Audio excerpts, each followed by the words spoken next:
नमस्कार, मैं हूं वर्तिका। आज हम बात करेंगे जर्मनी के इलेक्शंस की। जर्मनी जो कि यूरोप का एक बेहद मजबूत देश है और एक बहुत बड़े ट्रांजिशन से गुजर रहा है। जर्मनी की चांसलर एंगेला मर्केल ने जब रिटायरमेंट की घोषणा की तो उसके बाद दोबारा से जब वहां चुनाव हो रहे हैं तो ऐसा लगता है कि कोई भी पार्टी जो वहां पे बहुमत में आती हुई नहीं दिख रही है और जो जादुई आंकड़ा वहां का 300 का है, किसी भी पार्टी को स्पष्ट तौर पर मिलता नहीं दिख रहा है।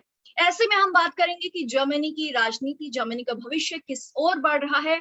आज हमारे साथ मौजूद हैं जर्मनी की प्रसिद्ध हिंदी सेवा डॉयचे वेले के पूर्व प्रमुख रहे राम यादव सर। बहुत बहुत स्वागत है आपका।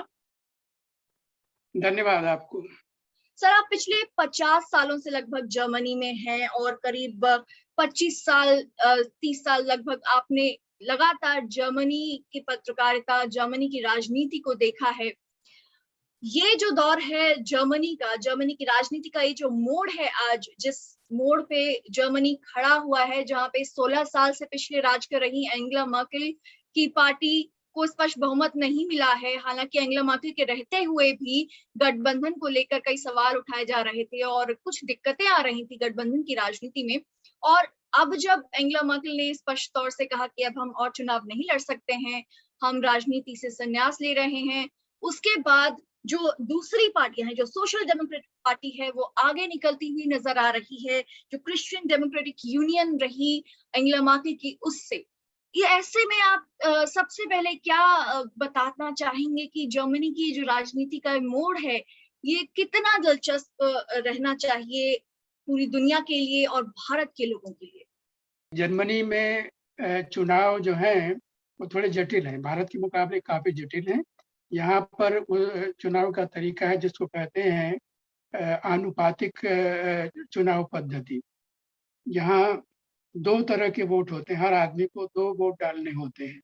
एक वोट डालना होता है उसको किसी पार्टी को, और एक वोट डालना होता है किसी व्यक्ति को। होता है उस पे बाईं तरफ डायरेक्ट मैंडेट के लिए, यानी सीधा वोट देने वाले पाने वाले व्यक्तियों का नाम होगा, और उसके दाहिनी तरफ पार्टियों का नाम होता है।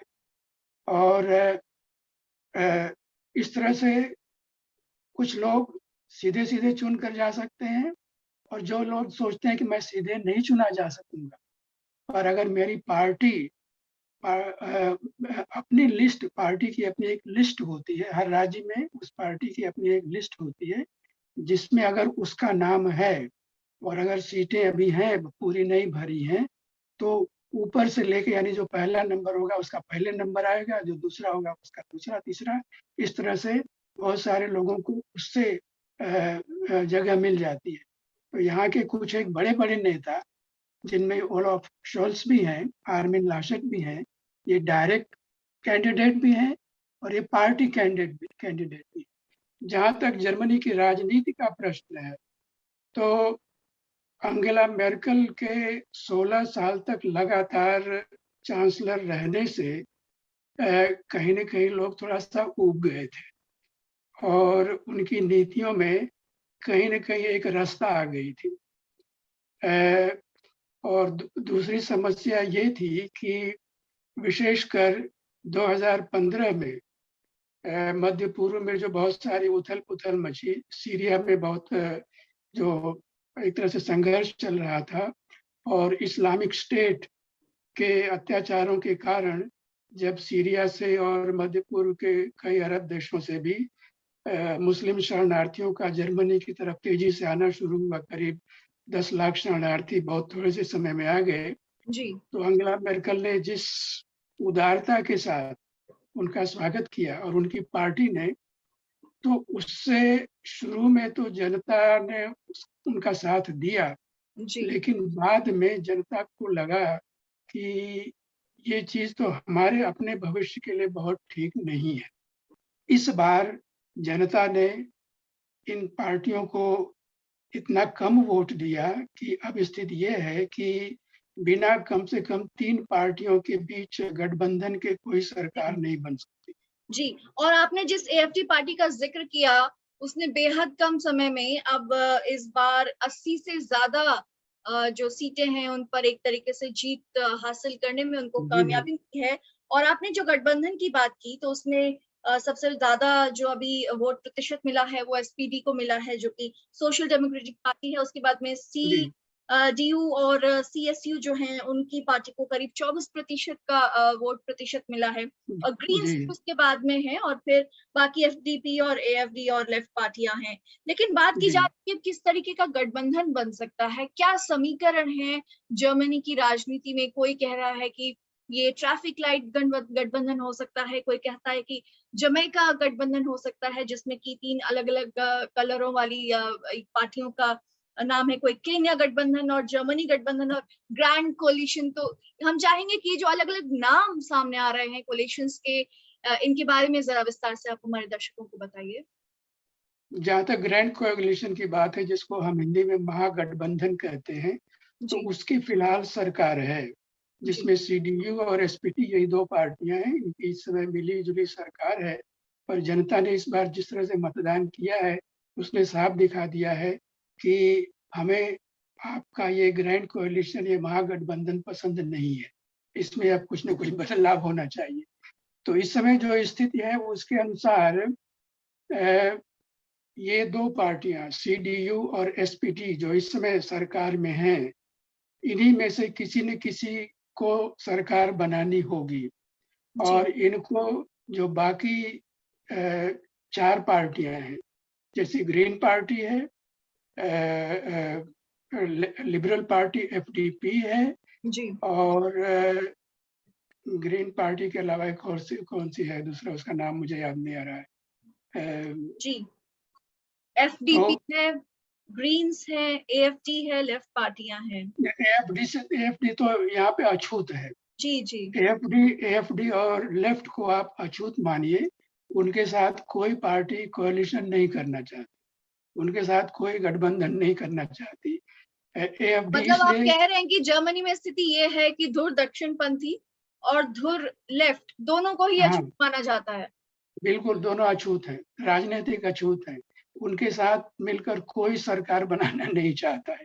जी हालांकि जर्मनी का एक राज्य है, उसका नाम है थ्यूरिंगिया, जहाँ लेफ्ट पार्टी यानी जो वामपंथी पार्टी है, उसकी एक सरकार है। लेकिन राष्ट्रीय स्तर पर इन दोनों पार्टियों के साथ कोई हाथ नहीं मिलाना चाहता, कोई सरकार नहीं बनाना चाहता। तो जी बची खाली ग्रीन पार्टी, इसका कोई खास एफडीपी। इसका कोई खास रीजन हो, कोई इसकी वजह हो खास कि एक्सट्रीम पार्टी से कोई हाथ नहीं मिलाना चाहता राष्ट्रीय स्तर पर। वजह उसकी एक है, तो ये है, जहाँ तक एएफडी का सवाल है, कि वो एक घोर दक्षिणपंथी पार्टी है, और वो जर्मनी में लगभग उस तरह की व्यवस्था चाहती है जो हिटलर के ज़माने में थी, जो नस्लवादी है, जो बुरी तरह से दक्षिणपंथी है, जो सिर्फ जर्मन जाति की श्रेष्ठता और जर्मन जाति का वर्चस्व चाहती है। ये और वो नाटो वगैरह से जर्मनी को बाहर देखना चाहती है, यूरोपीय संघ से भी जर्मनी को बाहर देखना चाहती है। तो ये सब तो हो नहीं सकता। ये जी सब लगभग ऐसी बातें हैं जो असंभव हैं।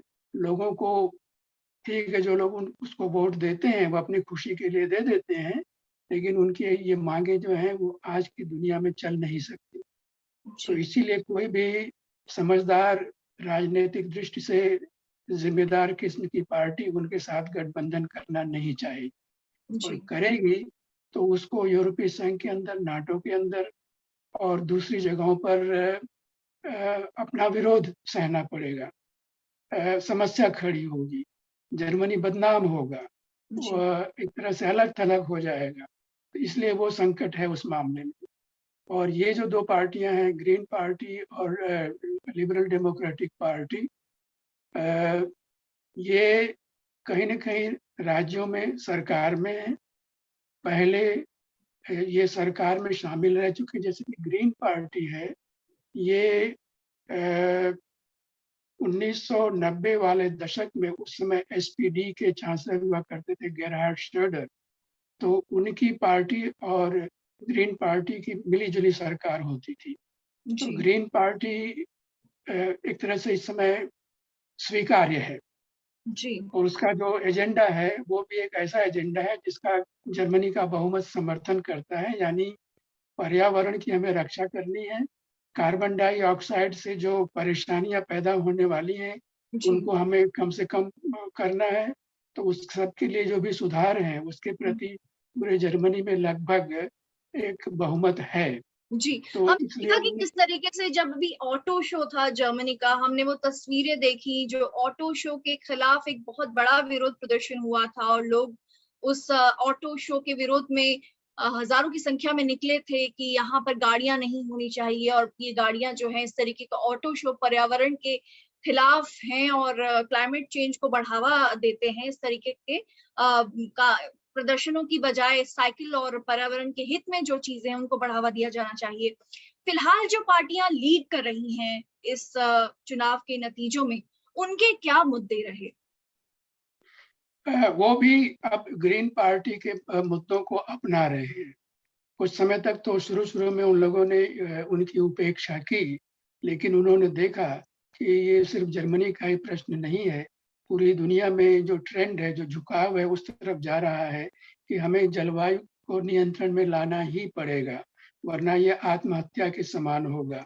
ये तो रही जर्मनी की जो राजनीतिक संरचना है और जो पार्टियां अहम हैं, उनके मुद्दे अहम क्या हैं और वो किन मुद्दों को लेके किस तरीके की राजनीति वो करती हैं जर्मनी में। आपसे आखिरी सवाल जानना चाहेंगे कि जर्मनी का अगला चांसलर कौन हो सकता है? देखिए, सिर्फ 2 ही लोग इस समय ऐसे हैं, जो अगला चांसलर बन सकते हैं। एसपीडी के ओलाफ शोल शुल्स ओलाफ शोल ओलाफ शुल्स जो हैं वो पहले हैम्बर्ग शहर के मेयर हुआ करते थे। हैम्बर्ग शहर को एक राज्य का भी दर्जा है, तो वहाँ एक तरह से मुख्यमंत्री भी होते थे। और इस सरकार में, अंगेला मेर्केल की सरकार में वो 2018 से वित्त मंत्री थे। तो उनकी पार्टी को सबसे ज़्यादा वोट मिले, हालाँकि बहुत कम है, 24.7% उनको वोट मिले हैं और उनसे 1.5% कम है इनका आर्मिन लाशेट जो सीडीयू के नेता हैं। तो उस लॉजिक से देखा जाए तो सरकार तो बननी चाहिए ओलाफ शुल्ज़ की। लेकिन आर्मिन लाशेट कहते हैं कि भले ही मेरे 1.5% कम है, लेकिन मैं दूसरों के साथ गठबंधन करके सरकार मैं ही बनाने की कोशिश करूँगा। कोशिश वो करेंगे।